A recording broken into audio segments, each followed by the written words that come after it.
Welcome. I'm Claire Moody, Police and Crime Commissioner for Avon and Somerset, and this is Police Question Time. We're having a slightly different format this month because today is the penultimate day of the global campaign against gender-based violence. And so I have a panel here today to discuss exactly that, male violence against women and girls. So, our panel. We have, as always every month, thank you, we have Sarah Crew, who is Chief Constable in Avon and Somerset and who has been a police officer for 30 years, 3 years as Chief Constable, and is also the National Police Chief Council's lead on this area. So welcome, Sarah, as always. Delighted to be here. Thank you. And we're joined by two guests. So we have with us Laura Bates, who has done so much work in this area. You've published how many books now? It'll be 10 in the spring. 10 in the spring. Brilliant. Thank you, Laura. And who's led on the work around everyday sexism and also had, I think on your website it says something like 200,000 testimonials of people's experiences of everyday sexism. There's numerous other work in this area. So Laura, welcome. Thank you for having me. Pleasure. And we also have Sarah O'Leary. So Sarah, you're very familiar to the world to my world and Sarah's as well, in terms of you are the CEO of NextLink and SafeLink, and where you support victims of domestic abuse and violence and of sexual abuse and violence. And so again, your experience in this field is crucial, and you will, I know, bring so much to this conversation from all of those women that you have supported over many years as well. So Thank Sarah, you, welcome. Thank you, lovely to be here. Thank you. So we have Laura and Sarah joining us today, again, as I've said, because of your expertise and your leadership in this field. And the point that we need to talk about really is around preventing male violence against women and girls, and that is part of the priorities that I have in the police and crime plan that's been being developed over recent months, that I hope will be finalised and agreed before Christmas. And where we are talking about this, I am explicit about the term male violence against women and girls because the victims are overwhelmingly female, and I'm afraid the perpetrators are indeed primarily male as well. So I think it is really important that we actually describe this problem as we face it in society at large. As usual with PQT, in advance of these sessions, we ask people to submit questions about what matters to you. And obviously we've highlighted what the topic of conversation will be today. And we have indeed had questions come in on this subject area. And the first question that's come in, it was raised by Rebecca, but it's also one that I know has been a topic that we've all discussed in very many formats, is what you see as the root causes of violence against women and girls. And I think, Laura, it's obvious to start, to ask you to describe what you think, surrounds this problem. I think of course, it's a very complex issue to answer, but one thing that comes up very clearly in my work and my research is the connections between normalised everyday misogyny in our society and extreme forms of violence and abuse. So very frequently in our society we'll see these as separate things. We will say boys will be boys, it's just banter, it's just a joke, don't make a fuss. Wolf whistles or catcalls are a compliment, lighten up love, get a sense of humour, take it as a compliment. But what we are doing when we enable and allow that low-level misogyny to flourish is essentially setting up a gendered power imbalance in our society. If we say catcalls and wolf whistles don't matter, what we're saying is that women's bodies in public space are public property, that men have an entitlement to them. And what we can see in the Everyday Sexism Project entries is that sense of entitlement, those same words and phrases of derogatory comments towards women in the street, for example, come up again word for word in the stories of women being abused behind closed doors, experiencing rape, experiencing workplace discrimination. So really, I think that one of the leading causes is the everyday misogyny in our society that, if you like, creates the fertile ground from which more serious abuses can spring. And it also creates the silencing effect that makes it so difficult for those who experience more serious forms of abuse to come forward, because we've been programmed almost since birth not to trust ourselves, not to take it seriously, not to make a fuss, to doubt, to blame ourselves, to think that we were overreacting, or that it's just the way things are and we should just keep quiet. And I think the other leading cause in our society is the systemic and institutionalized forms of various different kinds of inequality that enable violence to flourish, because when male violence and male supremacy are embedded in our criminal justice systems, within institutions like policing, like the fire service, like our education system, within our political system, it makes it very, very difficult to tackle them. Thank you, Laura. And I think it really is important that language is, sort of rooted, some of these concepts or some of the experiences are rooted in the language that's used unconsciously. But Sarah, I'll come to you in a second as well. Sarah, sorry, I was just thinking you made the point around this being embedded in services in like policing as well. And I completely agree with Laura. I mean, there is that gender inequality and power imbalance, and then you add some stressors onto that. So, recourse to violence is necessarily going to play out by men on women and children and girls. I mean, I think there is, coming from the institution I come from, there has been inadequate policing and lack of criminal justice. So women have felt not able to come forward. There is underreporting in this area, not always able to receive justice, and receiving justice has felt a very difficult experience and a very long experience to reach resolution, and even then sentencing would be lower. Those are all examples of institutionalised, I guess, discrimination. I think there's also, other fertile ground that you discuss, the misuse of kind of power and authority. We've seen that in the church and other institutions. We see examples of it, sadly, in policing, and that undermines trust and confidence. So I agree, at the core, at the very root, if you dig down far enough, it's gender inequality and power imbalance. But then if it is then experienced through all these different lenses, it can just make it part of what we expect society to be, I think. So there's obviously stuff that policing and criminal justice need to do to address that. Sorry, Sarah, you wanted to come in as well. No, I would agree with both of you. I suppose I was thinking about what that means for the women victims and survivors that we support, and how that misogyny it is experienced in everyday life, and day in, day out we hear women how if they express their own opinions to their partner, actually it can, violence will escalate because it is seen that they are not allowed to have an opinion. Those myths and about that women need to be doing all the household chores, that women should serve their husband, we see how that impacts the women, not only fueling the violence and humiliation when women have those experiences, but actually creating very real barriers to getting help and support. So quite often, when women contact us, they've experienced abuse often over a number of years, and they have reached out and got support from people, and they haven't been believed by people, or family members have said, well, that's just what men are like that, so they're very real everyday barriers, that misogyny, and it really does trap and isolate women. And I guess the one other point I wanted to make was that actually for women where you've already got the gender inequality, but where you have other inequalities, so for women of colour, for example, or disabled women face those extra barriers, the misogyny plus institutional racism and prejudice against disabled women. Often perpetrators can be carers, for example. So that inequality, the fear of speaking out, is very, very trapping for women we work with. When things are institutionalised, though, they're accepted as normal. And I think it's really important we're talking about it, because I think, even women and girls fall into the trap of thinking this is how things are. I have to accept it.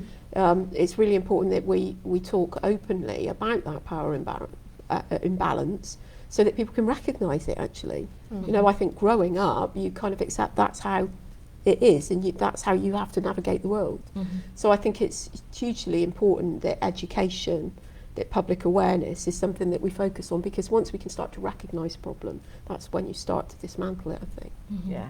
But I also think that has to be backed up with action as well, because for women to feel able to come forward about the smaller things, they need to trust that will be acted on. And I think Wayne Couzens is a very clear example of this, that if someone's reported for indecent exposure multiple times and then nothing comes of it, and then they end up remaining in a position of power and authority and are then able to abuse that position in such a horrendous way, then I think there are reasons why women do believe that it's not a big deal, that they won't be taken seriously, because all too often that is what happens when they come up against systems. Well, hopefully less so, because some of the work that is going on in policing and some of the stuff that we've pioneered here, that actually we're trying very, very hard to win back that trust by absolutely tackling the perpetrators who do this, rather than focusing necessarily on the victims. And also looking at, I think, ourselves as an institution and the people within it, to make sure we do deserve that trust and confidence. So I think you're right to say it, but first you need to acknowledge that problem and then do something really substantive about it. It can feel very uncomfortable doing it, but it's so necessary. And I think that point around actually surfacing this, from the language onwards, and I know I keep going on about it, but it is, the point that you grow up with norms. And once those norms are sort of inside you, that there is sort of a belief system, it's actually really hard to shift that. You're not changing a mathematical equation, you're changing how your brain's wired. So, building on the language, building, that individual internalization of what society has told you you're going to be like as a woman, as that's and what you need to expect. You should just expect.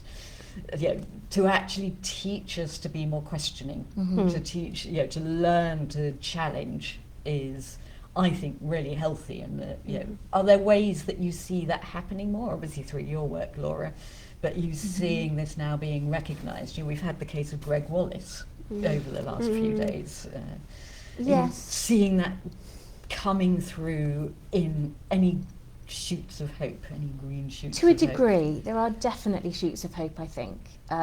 And partly, I think, because we are starting to shift as well towards thinking about those very, as you said, very kind of internalised ideas, rigid ideas of how boys are taught as well, that they have to be, and that their masculinity should manifest itself in a way that often relies on being powerful, being invulnerable, being in control, particularly in control of women, and presenting a very specific form of masculinity. And it's tackling that as well, I think, that's so important. And we are seeing some positives. We are seeing some acknowledgement from people in positions of power and institutions now that this is something that has to be looked at internally.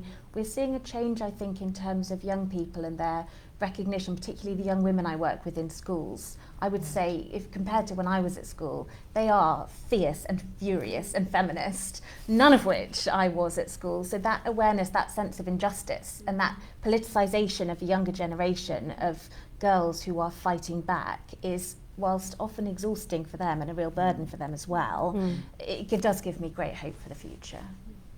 I am absolutely going to adopt fierce and furious and feminist. Sorry, Sarah. It needs to be a whole system approach, doesn't it? Yes. So you're right that the onus is on the girls, and that is a pattern we see victims coming for, victims disclosing. So we need to make sure we're resourced to respond to that, because actually, I think, Claire, you mentioned before, by the time a child is in the education system, they've had years of that critical development. So we need to be supporting the families from the very, very beginning to have that sort of systemic approach to understand, because what's a child's biggest influence is that role modelling between. So if we've got families where other unhealthy, unequal relationships, then it's very easy then to kind of fuel that by saying, well, this is how you should be as a man, really, and that ownership of women. So we need to do something to bring boys along us in that tackling attitudes towards violence against women and girls. Thank you, Sarah. I'm conscious that we've got some more questions to get through. We could spend so much time on each of these areas, but we've just started basically talking about how do we tackle these causes? How do we address these causes? How do we find solutions that move us on, that change us as a society? And I think you both reference the fact that this is starting in the early years of boys and girls. That we're changing those mindsets. So, what would be your prescription, Sarah? How do we start in tackling these causes? It needs to be, like you say, a public health approach, like we've seen with stopping smoking and various things, doesn't it? And what I mean by that is, the response to health services, response to women when they're pregnant, so recognising violence in the home, for example, recognising where there are attitudes and challenging that with parenting between relationships. So we really need to support families to have equal relationships in the home, and that goes into schools. And there is some fantastic work happening. There is dedicated workshops in schools, so we go in and deliver consent and healthy relationship programmes. But I think we need to move away from this being a siloed approach and just dedicated workshops. It's about, support for the whole system. So do the workforce have domestic abuse, sexual violence policies? Do they know where to go for help and support if they're not in this sector? So I really think, violence against women and girls specialists coming together with education, with health, with policing, with all our partners and community partners is the way forward, so that we embed a different culture, really, rather than, I guess what we've got now is it's a great start, but it's sort of one-off bits of training and education here and there, rather than a real systemic approach. Thank you, Sarah. Laura, what do you see? I absolutely agree with that, and I think what that requires is proper funding and resourcing. Too often I think we will pay lip service to the need for education to tackle these things, and we absolutely do need it. But for that real whole system approach, there needs to be funding allocated to make that happen.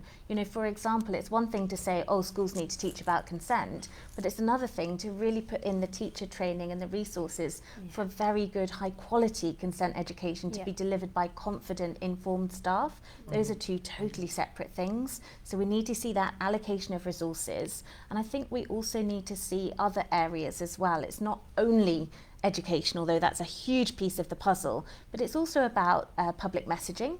If we have a mainstream media where a boy can read in one of our biggest national newspapers a male columnist fantasizing about a woman being paraded naked down the street and pelted with excrement, as we recently did with Jeremy Clarkson's column about Meghan Markle, then it's much easier for a boy who sees that to then go online and be radicalised into somebody online saying women shouldn't have the vote, they're objects, men should control them, because it feels like a fairly sort of slippery slope between those two things. So it's also about that normalised sexism in society and how we tackle it. And it's about things like social media regulation as well, actually, which is currently a woefully under-resourced area. If boys can be algorithmically radicalised, essentially, into extreme misogyny, because TikTok has promoted Andrew Tate, for example, his content to 11.4 billion views, more than the number of people on the planet, then it's very difficult for a workshop in a school to fight back against that. So there's other areas that need to come into play as well in terms of looking at this as an approach. But I totally agree, it is a public health crisis. There was a recent BBC Freedom of Information request which found that 5,500 sexual offences, including 600 rapes, had been reported to police by schools in a 3-year period, which is equivalent to almost exactly 1 rape per day of the school term, with not all areas responding. So this is a public health crisis. Almost a third of girls in a YouGov survey for the End Violence Against Women Coalition said they experience unwanted sexual touching at school. And we should be treating that as a national emergency and allocating resources accordingly. Those are startling statistics that we see on this. Sarah, I don't know if, particularly with the online sphere, I mean, we haven't really seen the Online Safety Act coming into force yet, and we're waiting for the Ofcom guidance. We're not exactly holding our breath on that, but it does have an impact on policing. I mean, there's room for protection and prosecution in this as well. and there's a room for identifying and disrupting perpetrators early. And I think that's something we are really interested in developing and doing, and we may come on to talk about that later. But there is some improvement, as we've talked, for policing in the criminal justice system to do, because tackling this positively, really proactively and positively when it happens, public health works, and we would love that policing isn't dealing with the symptoms, but I don't think that's going to happen anytime soon. So when we do, we've got to be very, very robust in how we do, because that in itself is a message and a deterrent about what our toleration in society is. So I think how we improve what we do is very important. I think we've got to take a role modelling role. If we're going to do that, we have to be worthy of trust. And so how, I think very carefully about how I operate as an employer as well. How does domestic abuse happens within the police as well, and to people who work in policing. So how do we take a role modelling position to say this will not be tolerated? The online is interesting because I completely agree with the effect of that, and I think that is a game changer, and I think we are starting to see our problem profile change to much younger victims and perpetrators as well. So I think there's something about education there, but there is prosecution, but it would be really good, wouldn't it, when, this is a world that maybe not known to me very much, but influencers, if we could actually fight those toxic ones with some really strong positive ones who had the same kind of currency. So there is power, I think, in some of the really effective young male role models in society and how they could be used. I'm thinking of sport and things that and figures in society that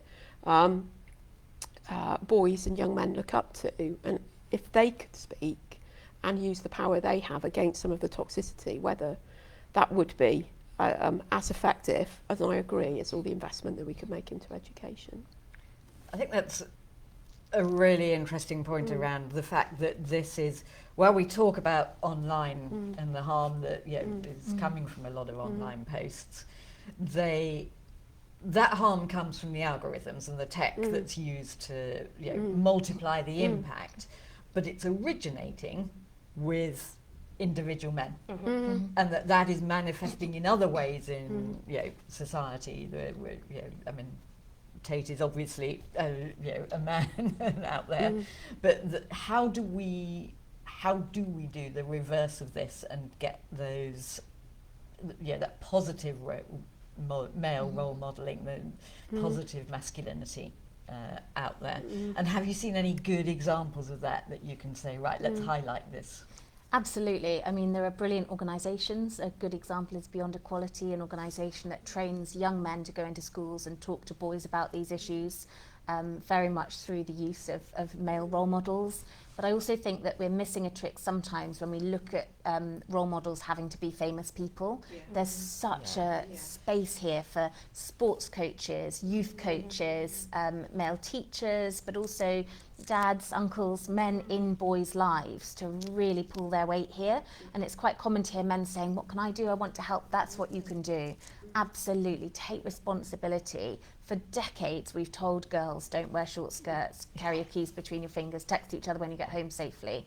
And we need a whole cultural shift towards men taking on that role of teaching boys about healthy forms of masculinity, about sexual consent, about healthy relationships, about gender stereotypes, and crucially about internet literacy and source skepticism, because there is every piece of research we have on any kind of extremism will tell you that prevention is far more effective, it's cost effective, it's easier, it's more pragmatic than the lengthy, expensive process of de-radicalisation. So if we can give children those tools from a much younger age before they come into contact with those online influences, that would also be very beneficial.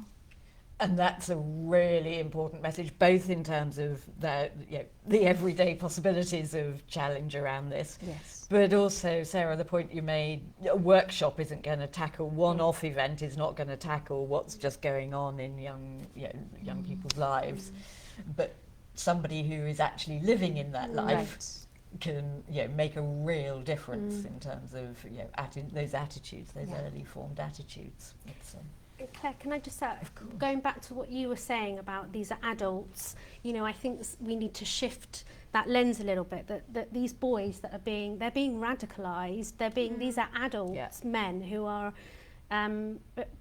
committing child abuse and exploiting boys. So I think that, if we can view it in that lens, that these are vulnerable young boys where, they have all sorts of things going on in their life, that means that they are easier to exploit, and then what happens, they then end up in the criminal justice system. They end up not just causing harm but being harmed themselves. So I think we need to view it as it's adults' responsibility to fix this for boys.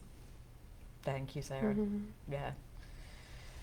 So I think also we need to move on to the next question, and this one explicitly has been sent in by Somerset and Avon Rape and Sexual Abuse Support Service, which is known as SARSES. And they have said, we know the majority of survivors don't report sexual violence to the police. There are many reasons for this, including fear of not being believed, low charge and conviction rates, being asked to hand over personal information from their phones and or their counselling notes, and there are also the continuing reports involving police officers as perpetrators of abuse.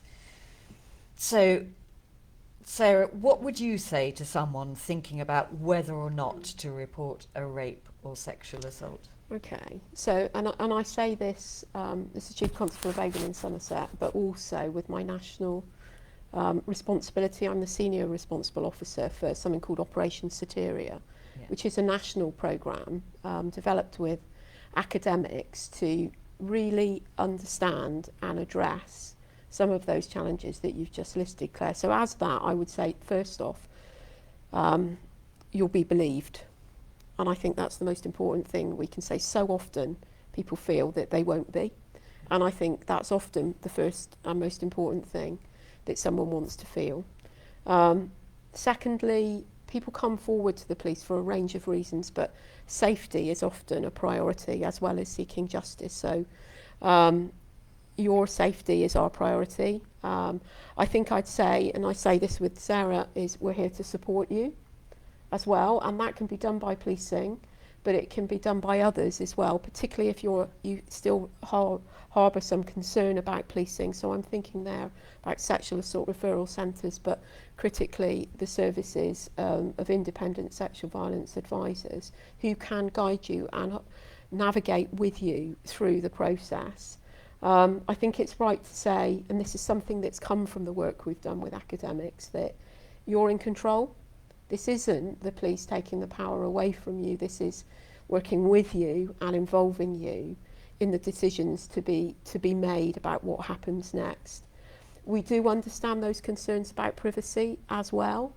Through the work we've done, we are very careful that we're only asking for information where it's necessary to fulfil what you want us to achieve. And where it's proportionate, and we are very mindful of the intrusion, and we want to minimise that as much as possible, and it is done with your consent and with you.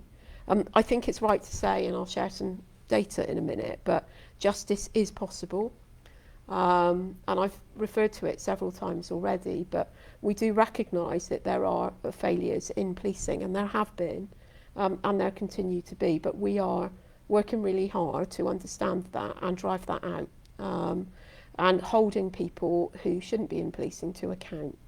And I suppose the last thing is you do deserve justice, you do deserve respect. I do understand people are often unsure. What I'd say is take your time, seek advice of those who can advise you. And that's where, the facts are, in the last year, we've seen a 40% increase in reports to the police here in Avon and Somerset.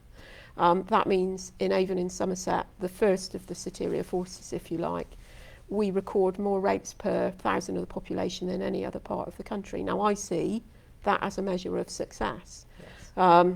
Our charges have increased by 76% over the last year, and in 3 years our rate of charging, and I would bear in mind the numbers that I've just given you about rising reports, has risen from 3 to nearly 8%.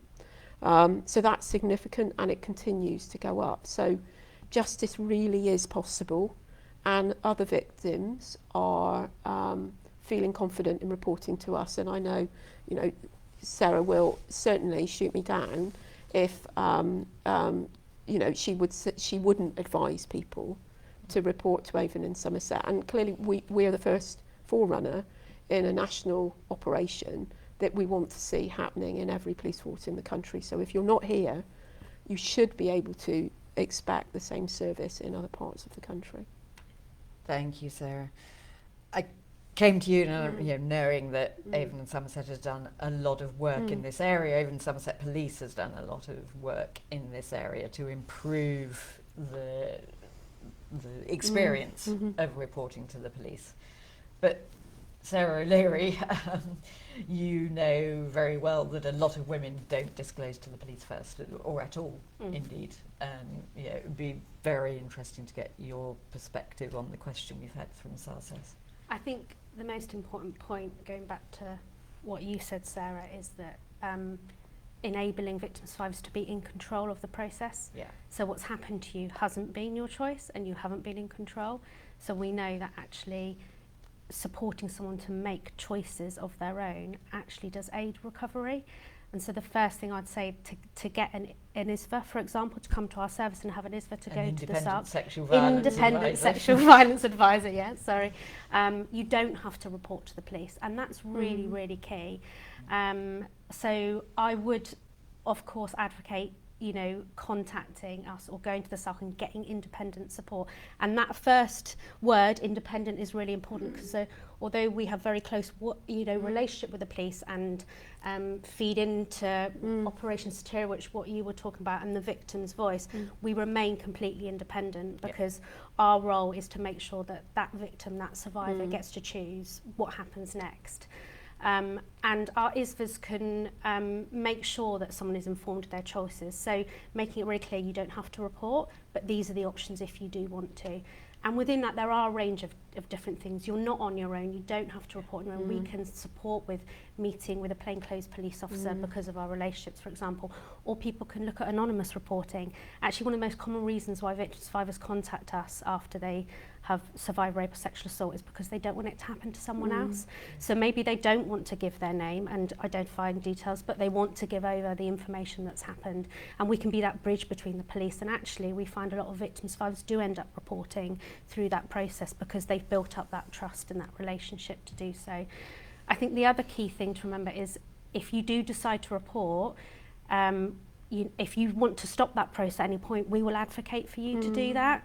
So again, it goes back to, consent. Just because you make a decision at one point doesn't mean you have to follow that process. So if things do become difficult in your life, where you do feel it's having an impact on your mental health, your recovery, we will absolutely advocate for your options and to stop that process. So I think doing it on your own without support is really, really difficult, but getting that independent support is key, really. And then our ISVAs also spend a lot of time, saying to officers as well, actually, I know that you might want this, but the victim doesn't want this, and having someone stand alongside you doing that makes a big difference, and you're not feeling like you're being bombarded. So that support is out there. I think it's getting that message across that the support is there for you to make your own choices. And all the expertise that your advisors bring to those conversations with women, and so that support is grounded in so much learning that's gone on before they meet with the woman. And it's so true that women will say about wanting to protect other women as being their primary motivation rather than actually what's happened to them directly and wanting a response to that.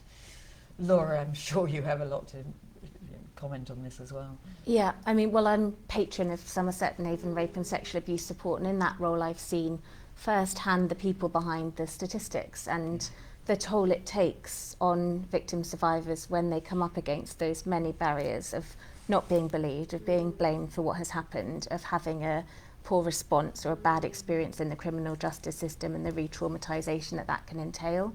So I think to answer the question of what I would say to a survivor making that decision is that there is no right or wrong decision, that it is your choice, that you are not alone, that what has happened isn't your fault, and that brilliant independent support from services like Rape Crisis is available to you regardless, including if you choose not to report to the police. And I think we're at a very difficult crossroads at the moment where it's so great to hear about the work that's being done and the progress that's being made, but the statistics remain very, very low. You know, nationally, there is around a 2% chance that if someone reports a rape to the police, it will result in a charge or summons. It really isn't, it isn't hysterical to say that it can feel like we are living in a country where rape is effectively decriminalised. And that's a devastating situation for survivors. And while it's brilliant and right, and I understand to say if you come forward you will be believed, I know from those 250,000 testimonies of people's experiences that on the ground that isn't always people's experience at the moment. So I think what I would say is we have to fix the system. We have to create a system that is so good and so victim-centred that I could answer this question with confidence very differently and say, yes, come forward.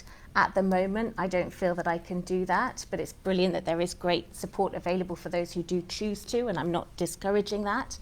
But so often we focus on women, and we see this in the workplace as well. We see that only 20% of women report workplace sexual harassment. So often the response is the women are the problem. If they don't report it, we can't fix it. But what no one ever talks about are the statistics of what happens when women do.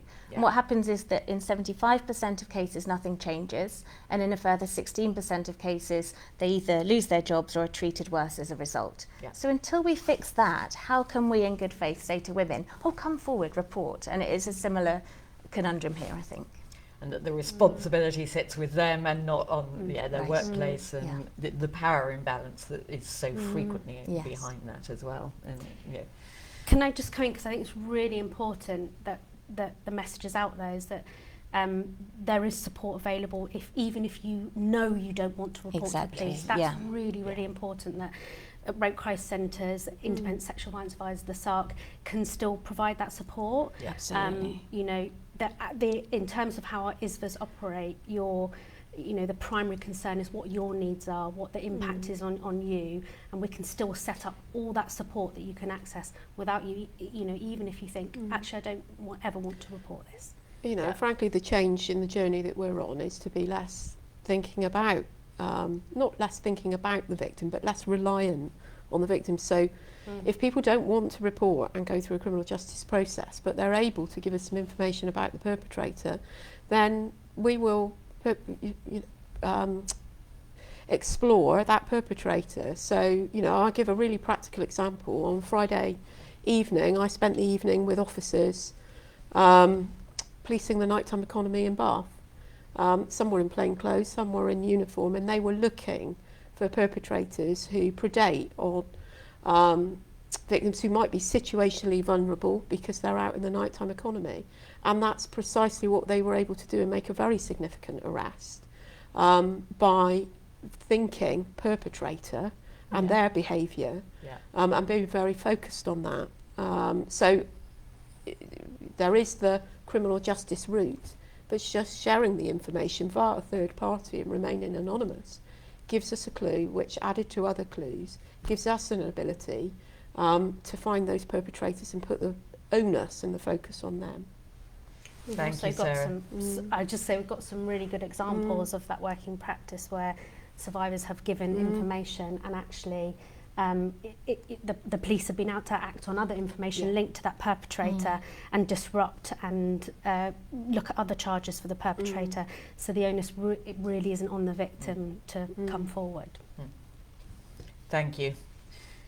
Well, it neatly leads into the final question as well, in terms of that having that perpetrator focus and that being essential to the response to this issue as well, or part of the essential response to this issue. Earlier this year, the National Police Chiefs Council lead talked about using counter-terrorism methods to tackle male violence against women and girls. And Laura, in your 2021 book, Men Who Hate Women, you eloquently and strongly make the case for dealing with male violence against women and girls as terrorism. So we do need a different criminal justice approach to this. What would that new approach look like in practice, and how is the system set up to respond to this? That's a good question. It's a complicated question as well. It's not just about legal responses, it's also about the language and what it conveys, that we take this as seriously as other forms of extremism. Around the world in the last 10 years or so, over 100 people have been murdered or seriously injured by men explicitly acting in the name of ideologies like incel ideology, explicit extremist misogynistic ideologies that they've almost always been radicalized into online, into hatred of a particular demographic group, in this particular case women, and they've then gone offline and they have committed acts of mass violence, often mass shootings or stabbings, with the explicit aim of furthering that ideology, with the vast majority of cases female victims, and with the aim of spreading fear amongst that demographic. And in every way that fits the definition of terrorism, and yet globally only ever once has a single individual ever been brought up on terrorist charges as a result of one of those acts of violence. So what that suggests to me is that we have a societal blind spot in our idea of who a terrorist can be, that we find it difficult to think about white men as terrorists, and that we have a societal blind spot around misogyny, which is so normalised and so common.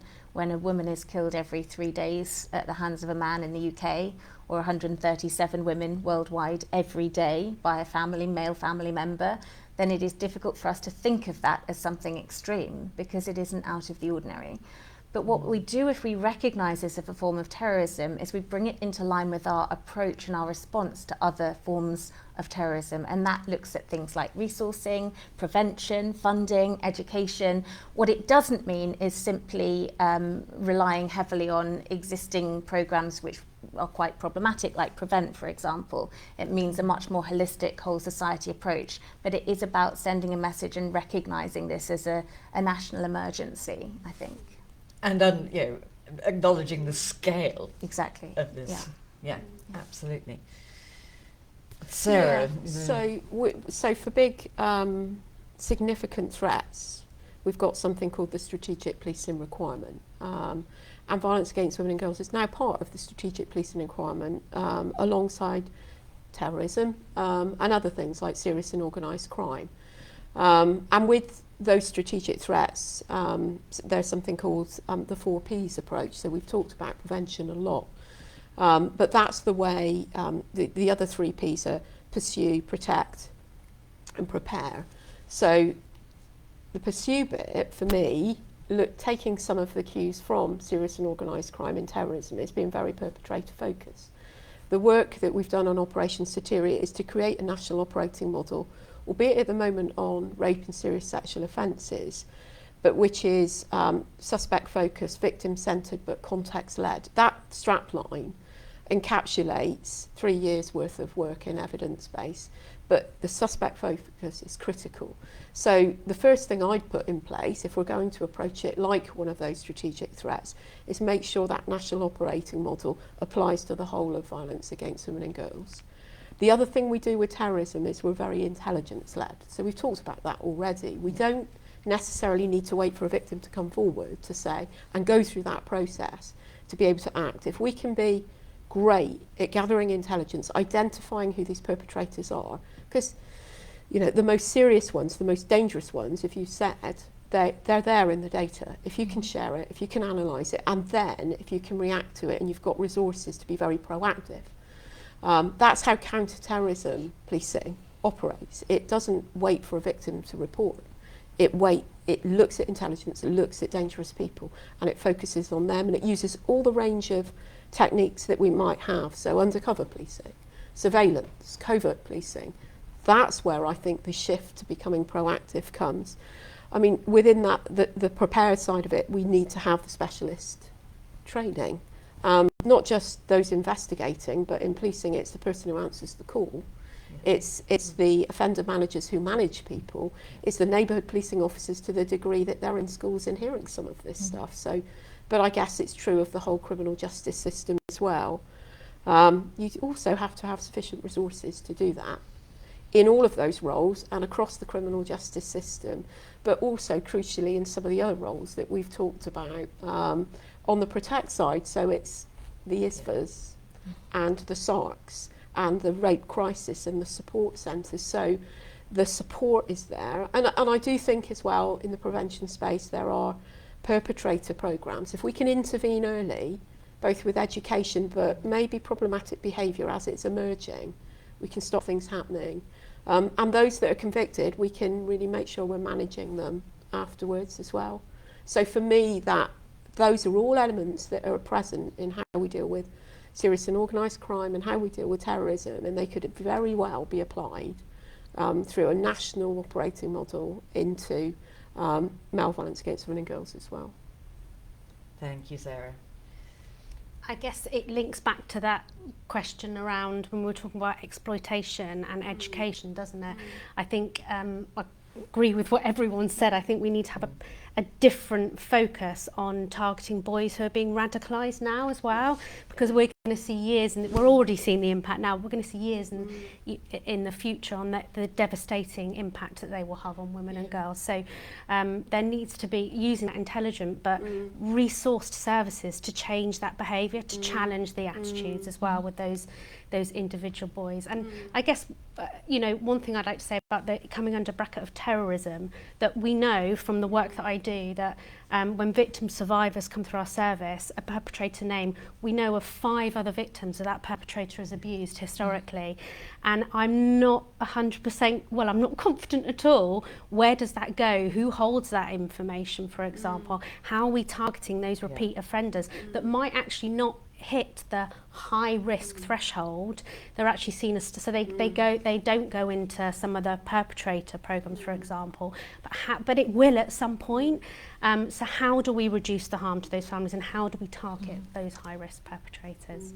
I also think if we're talking about a kind of counter-terror approach to these issues, we also need to have regard to issues that we know that particular communities face with certain forms of policing, particularly with regard to terrorism, and particularly in terms of victim survivors who we already know might be less likely to come forward because of negative experiences with reporting. I'm thinking particularly of women of colour, and that where there are issues in terms of institutional racism and bias within policing, that's likely to present a particular barrier if we are taking a kind of counter-terror approach to these issues. And we have to look again at tackling those systemic problems if we want to create a system that's fit for purpose. Of course, also I think if we're looking at those intersections, migrant women, women with no recourse to public funds, women who, if they come forward, fear that there is a risk that perpetrators can hold, for example, their immigration status over their heads. There is such a complex picture here as well when we talk about things in very broad brushstrokes, that it's really important to recognise also needs to be taken into account at the beginning, at the foundations, rather than a kind of bolt-on afterthought approach. I mean, frankly, I think we should go there first, because what I've learned about perpetrators, and there's a new slant on how they exploit young boys online, but these are perpetrators who exploit vulnerability, they target it. So if somebody is less likely to report or vulnerable or more likely to think the police won't believe me, those are more likely. So actually the places where the most vulnerable or the less likely to report are the places we should go and build confidence first, because that's going to lead us, I think, to the most dangerous perpetrators. And once we bring them to justice, I think that's where the deterrent effect kicks in. So I think it's really important to draw out those more marginalised groups within this, and I think also, how those might actually be online exploiting young boys, because it's all about protecting them. So that's a good mechanism of doing that. Thank you. I am afraid to say we have run out of time.